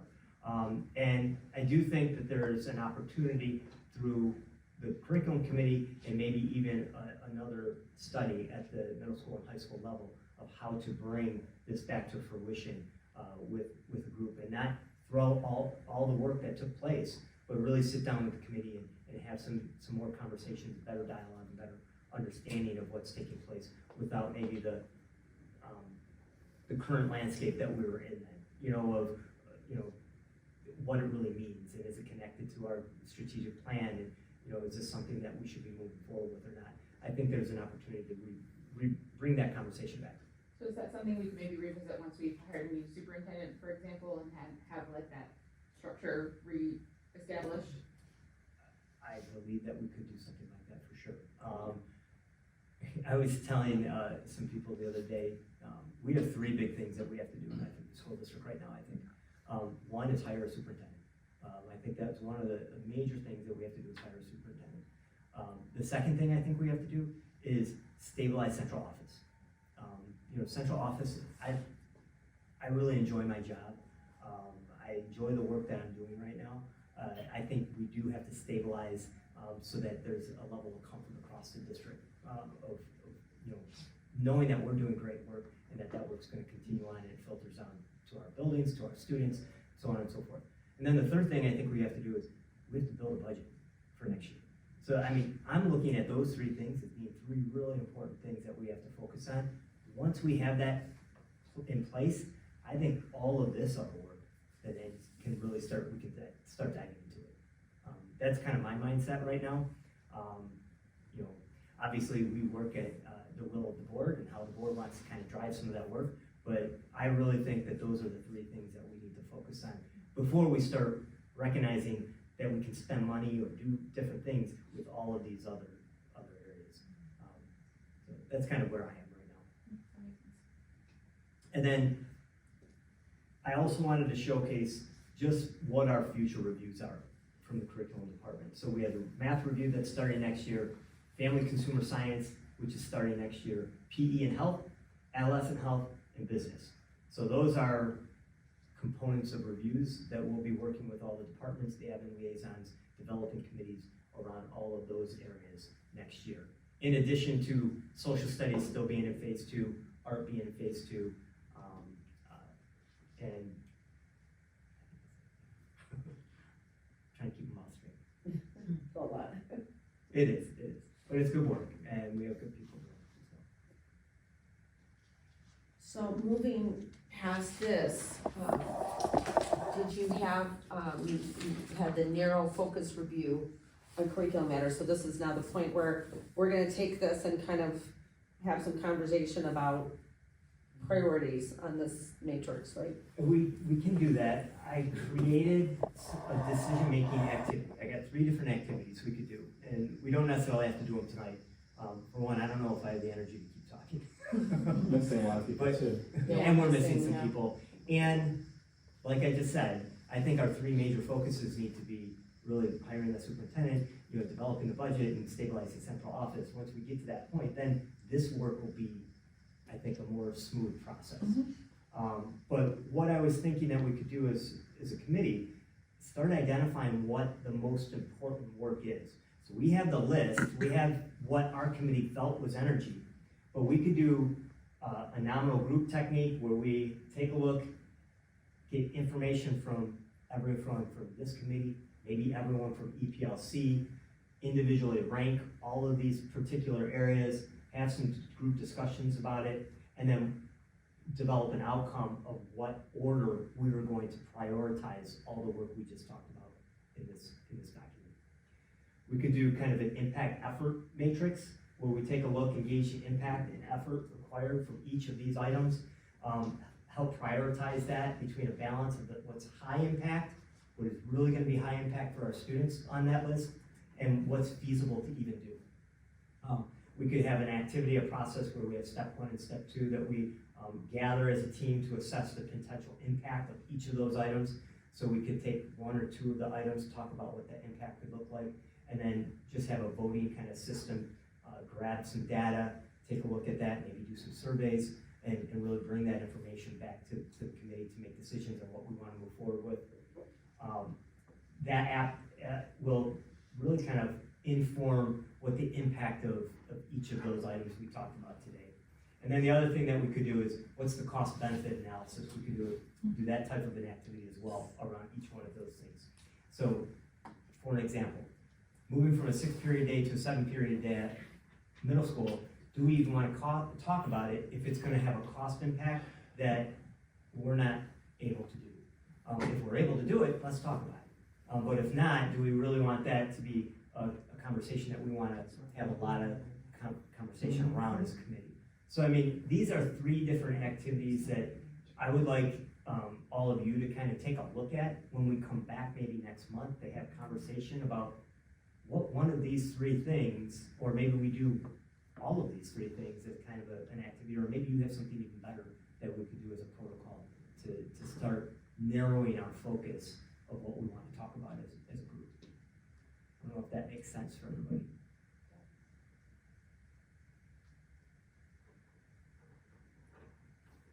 Lisa, do you have any issue, progress-wise with us taking this up next month rather than now?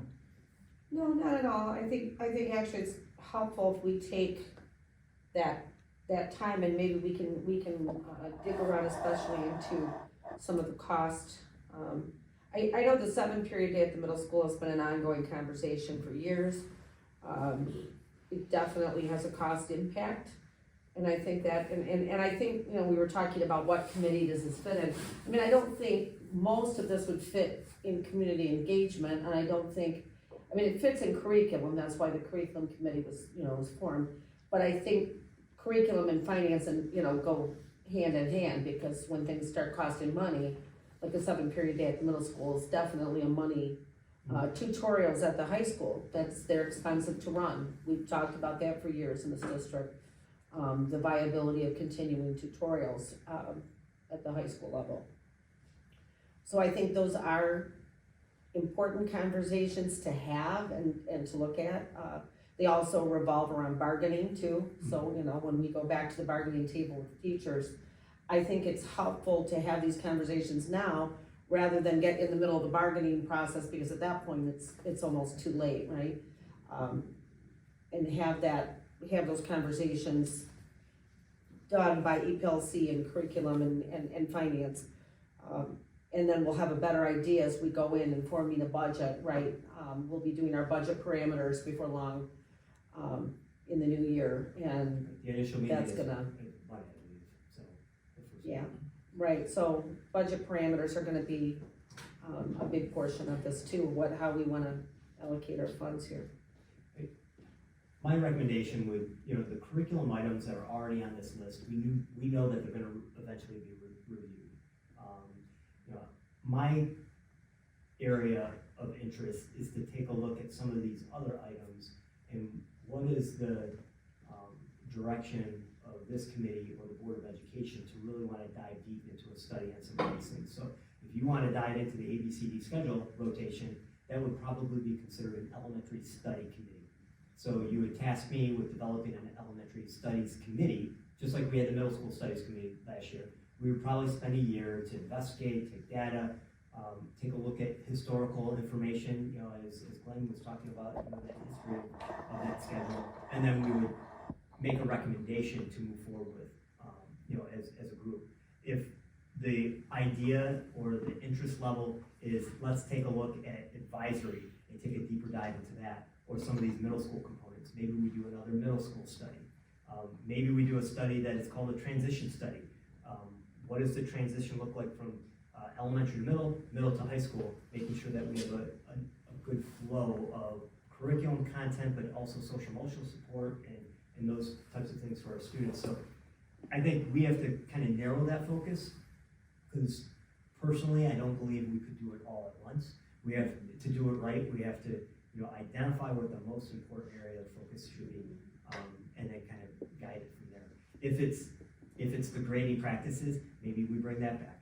If it's taking a look at our honors courses and our gifted and talented programming, maybe that's a committee we bring back and have a subcommittee an ancillary committee to kind of look at that work. So I just can't oversee 7 committees at once, but because we already have the curriculum committees, but I could oversee maybe 1 or 2 and really narrow our focus and be really honed in on those things to come up with a recommendation that we could put in place for future years. So could we, and I'll have to send this out to, our couple of other members that aren't here tonight, but,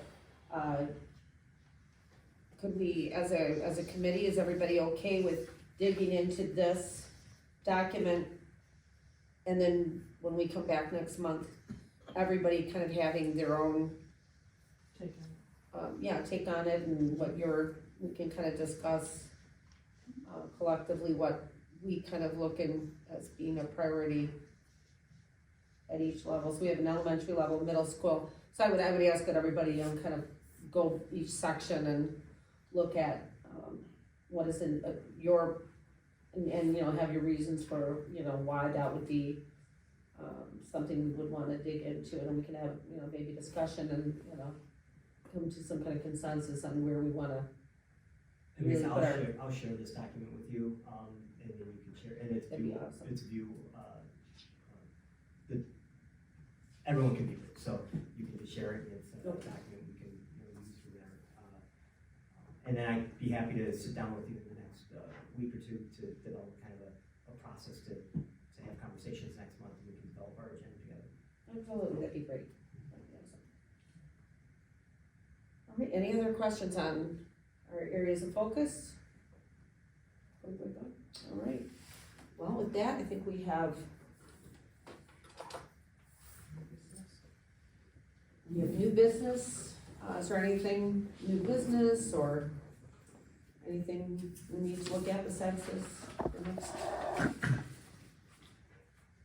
Maybe. Maybe. It depends on how quickly some of our committees work, so there's a chance that I might have some school improvement information that I'll bring back to the committee. There's also a chance that there may be some additional content that comes forth that we're gonna be looking to review, so it just depends on how quickly some of our committee work is. We may have some information on art, if art is able to get together this next month to develop some of their big picture ideas moving forward. So there are some areas that I might be able to bring to the table to provide some information on. All right. So with that, we'll move on to number 5, public comments. All right, Hi, Lisa. we typically limit the 3 minutes, and we have a whole speech. You've been to the meetings, you know the These are speech. just things I thought of. Mr. Howell, thank you very much, and I appreciate the work that you do. On the new committees, I would like to suggest that you, as the current director, participate in filling the committees, the seats. I think it's important that we get more expertise in the committees, focused in on those. I know there's some here, okay, okay, but not all. I've been trying to attend all the committees and meetings, and not all of the seats are taken up by experts, what that committee's about, and it kind of makes the community nervous. There's 2 words that stuck out at me about committees. One was decisions, and the other one was vote. We heard Lisa explain about the vote. Decisions, I would like that to be changed to suggestions, because this body cannot vote, and unless they're experts, I don't know about decisions, so that's what I had to say. And that's it. Thank you. Thank you. And could you just state your name for everybody so they can? Maria Simon, Grosse Pointe Farms.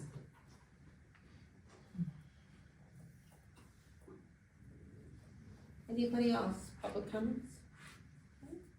All right, we'll move on to committee member. Oh, I'm sorry, go ahead. Hi, Michelle White. First of all, thank you, Mr. Howell. I am really super impressed with this meeting and the amount of information that you provided. And I do agree that it does make a lot of sense to me that you do focus on those three things of hiring the superintendent, stabilizing the central office, and building a budget, because otherwise there's really, you're just making decisions in a vacuum. And I also want to reiterate what Maria said, that it did strike me when you were talking about making decisions, presenting it to the board, that the one thing that I don't like about these committees is that the public isn't really hearing this discussion. I know, a private person here is filming. The district is not filming what's going on in these committees. And I would say at a minimum, the district should be filming what goes on in these committees and providing it on the school's website. Because what happens is that a lot of great conversation does come here. A lot of the basis for certain decisions or certain recommendations or suggestions are made here, but the public is not hearing that conversation. And so really what happens is then it goes before the full board and it's almost like a rubber stamp. And they're not hearing this. And actually this is good stuff. Okay, it's really important. And so that's the one thing I would say about it is that sure, maybe it's better because the board meetings don't last as long because there's just not as much robust conversation. But the public is not hearing this. So that would be my one thing that I would offer is that these committee meetings should be taped and they should be on the district website. So anyway, thank you very much. I appreciate it. Any other public comments? All right, moving on to committee member comments. We'll start with Mr. Collins and work our way around. Thank you. Thanks for good first meeting for me. To Keith's points, I think two of the three things, there's a plan for at least two of the three items you talked about. Certainly there's a timeline for superintendent, hiring a superintendent, interviews, the process. I think the 21st of November, the RFP or whatever it's called for the superintendent closes, and then we'll get some information on the candidates that have kind of came forward. So, I mean, it's moving along, and hopefully there'll be some significant action before the end of the year. On the budget side of things, I would say that I think based on the meeting last night, we're certainly much farther ahead this year than we were last year. Nobody wants to be having long meetings in May and June. I would think that based on the board meeting next week that there will be more urgent action this year in the beginning of next year to make sure that the budget parameters are set early and that the review starts happening early, that we're not waiting until April and May to start the process of understanding where we believe the budget's going to be. There are a lot of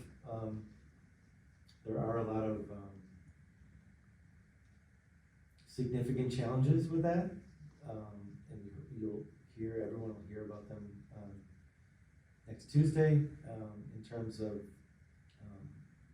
some of the COVID dollars that go away next year. But I think again, getting to it early and understanding what the impact of that is going to be is beneficial. That's it. Thank you. All right, I wanted to thank Mr. Howell for stepping into this expanded role of, you're formerly the elementary curriculum director, and now you have to do all of it, and I really appreciate you taking on those additional responsibilities and explaining to us all of the things you've been learning over the past few months and explaining what the PLC does. I appreciated the two faculty members who explained these changes to the program of studies, and it seems very reasonable, why they wanna change it. And just to the public comment about filming, I would like all of these committee meetings to be filmed, but it costs money, to hire somebody and have it put up on our live stream service. So I don't feel comfortable asking the administration to do that right now, and I really appreciate the private citizens who are filming these and putting them up on YouTube without like editorializing or editing or anything. It's definitely a public service to be making this accessible to the community. If anybody else wants to sit and watch it would be like 10 hours of committee meetings this week. So for anybody who likes to do that, I appreciate your engagement, and thanks for making it possible for them to do that. And thanks everybody for coming. Other than what I said during the meeting, I really don't have any other comments, but I do thank the community members that showed up. Appreciate that, appreciate the involvement. I appreciate that we had 6 months of conversation around the middle school study, and we wrapped things up tonight, and I was glad. I hope that my institutional memory over the time was more helpful than anything else, because this is an issue that I've been debating, equity of access to teachers, to classes, to programs, since literally the last millennium. So I have been at this issue a long time, so one more round seems fitting, and hopefully it's the last for me. So. But thank you, it was a robust and full discussion, and that's why I made the motion to approve, because it's the process, we followed the process. And so, yes, looking forward to our continued conversations. Oh, also, I agree with Mrs. White. I would love these meetings to be filmed by the district if it was cost neutral, Mr. Collins. I know we're looking at those sorts of things, of course. And this is one place I think we could use our students. We have TV production students at North and South who would probably be willing to do this for some sort of an experience, maybe. It's a thought, one of those where it's like, we have resources that we may not have to hire. I know there are other considerations. I don't know everything about this, but I would love it if the district would take charge of the storage and filming of these meetings. Well, I'll definitely have a conversation. I think Mr. Howell and I can have a conversation.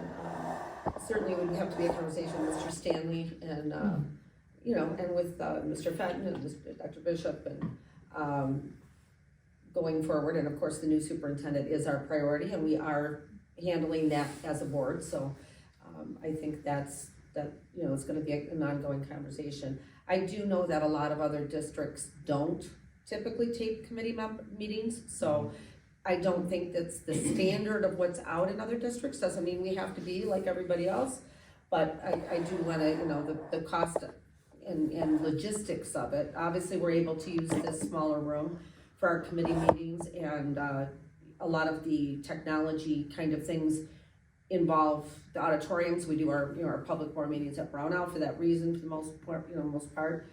I've been here long enough to remember that we used to do them.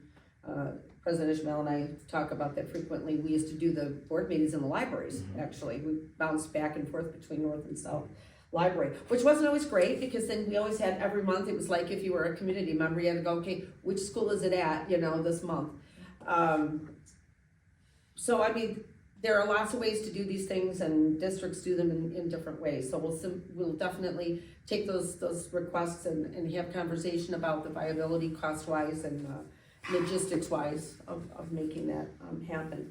And just in terms of the curriculum committee, when we formed these committees, I did a lot of legwork on this myself, and we had the least amount of committees of any district in literally our entire state. I went district by district, and there were two committees that really stood out. First of all, we combined finance and facilities, and that was pretty much the most common practice across the other districts that I looked at. That was a common pairing, finance and facilities. They do go hand in hand, because everything with facilities involves money typically. So that was a good pairing in that respect. And then there were two committees that stood out to every district that I looked at, and the one was curriculum. Every district I looked at had a curriculum or instruction committee board committee, and every district that just about had a community engagement, some, had whatever name, and sometimes they put curriculum instruction or community engagement, or, there were a couple different names for them, but they were basically, what we made these committees.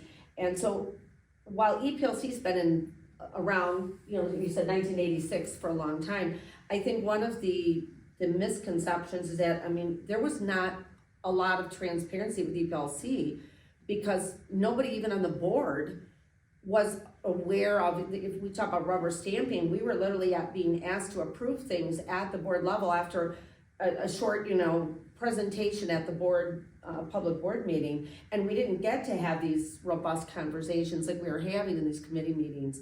And those meetings were very much internal and didn't have a lot of transparency at all. Beyond the staff and maybe the handful of parents that were on them. So this actually is bringing, and the community engagement committees are really bringing these conversations much more into the public view, and allowing for more input, and that was the intention.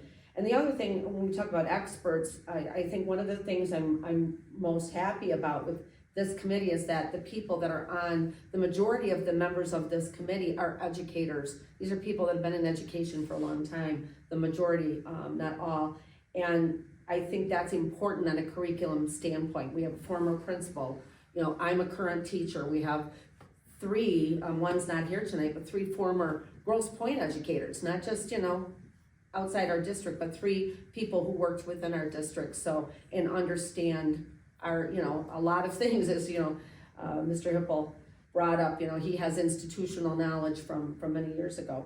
So that's one of the strengths, I think, of this committee, is that we do have people that understand curriculum, we have people that understand our specific district curriculum too, so I think that's important. So I'm proud of this committee, I'm proud of the work. I think the conversations we've had here are great, and I think they're conversations then that I hope travel out to the community, because I think those are things that,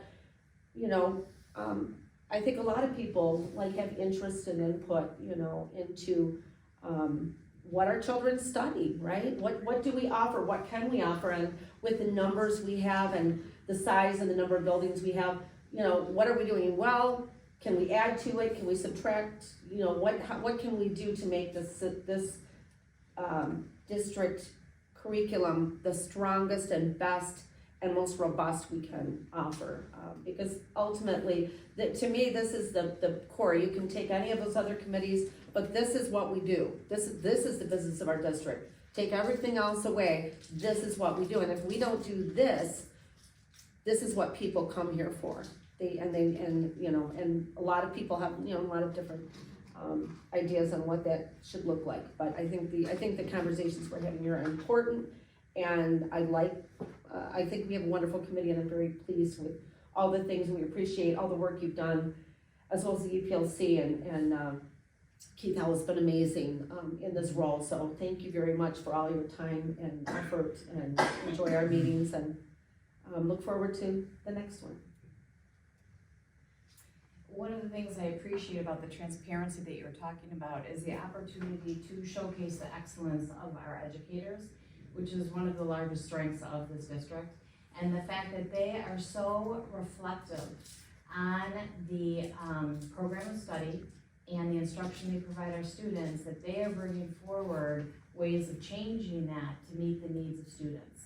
And their dedication and their professionalism is so much appreciated. And so thank you for your support of them and your leadership. All right, anything else on anybody? That's it. I think we can say we are adjourned, and I look forward to, just before we adjourn real quick, do we have the date, are we set in stone on the date for next month? Because I know we've been kind of bopping around meeting times and dates a little bit with the committees. It was on the calendar, President Israel sent out. December 5th. December 5th. So if there's gonna be, so we're December 5th, if there's gonna be any changes to that, I think we'll have a conversation. I'll talk to Trustee Israel as well, and the other committee chairs, because I know they were trying to stack committees so that you know, we can make one night and have two committees on one night, and so we had paired us with community engagement. So let me, make sure I have a conversation and make sure that, so that we don't have any, I'd rather get it done now this week, and so we definitely know that our date and time is solid, so we're not scrambling in another week or two. Okay? All right, so as of now, it's December 5th. It is. All right. I made, Yeah, can we, I noticed something there. Hold on. I noticed something there. my daughter's concert is that day, so Oh! Mm. So you get to Well- leave early. my wife must have just put that on my calendar. Well, I mean, that might be a conversation that we, maybe Yeah, we we could flip it with one of the other committees. maybe. Well, let me see if it's a 2-day concert, I think it's just one, but let me see if they've got another concert date, maybe I can go on a different day. Well, we will work with you, and if we can Yes. accommodate that and have to move it to another day, we will do it, because you have to be there. I know how the wife is, that's me and my husband, it's like, you better be I there. think it's the bylaws of this committee, you can't conflict with the concert. Right, there you go, we'll put it in the bylaws. All right, with She's been that, practicing, I've been hearing her sing, so she's getting ready. you We'll gotta write be you a there. note, Helpful. too. All right. That's Really awesome. will. With that, we are adjourned. Thank you. Um, Very soon.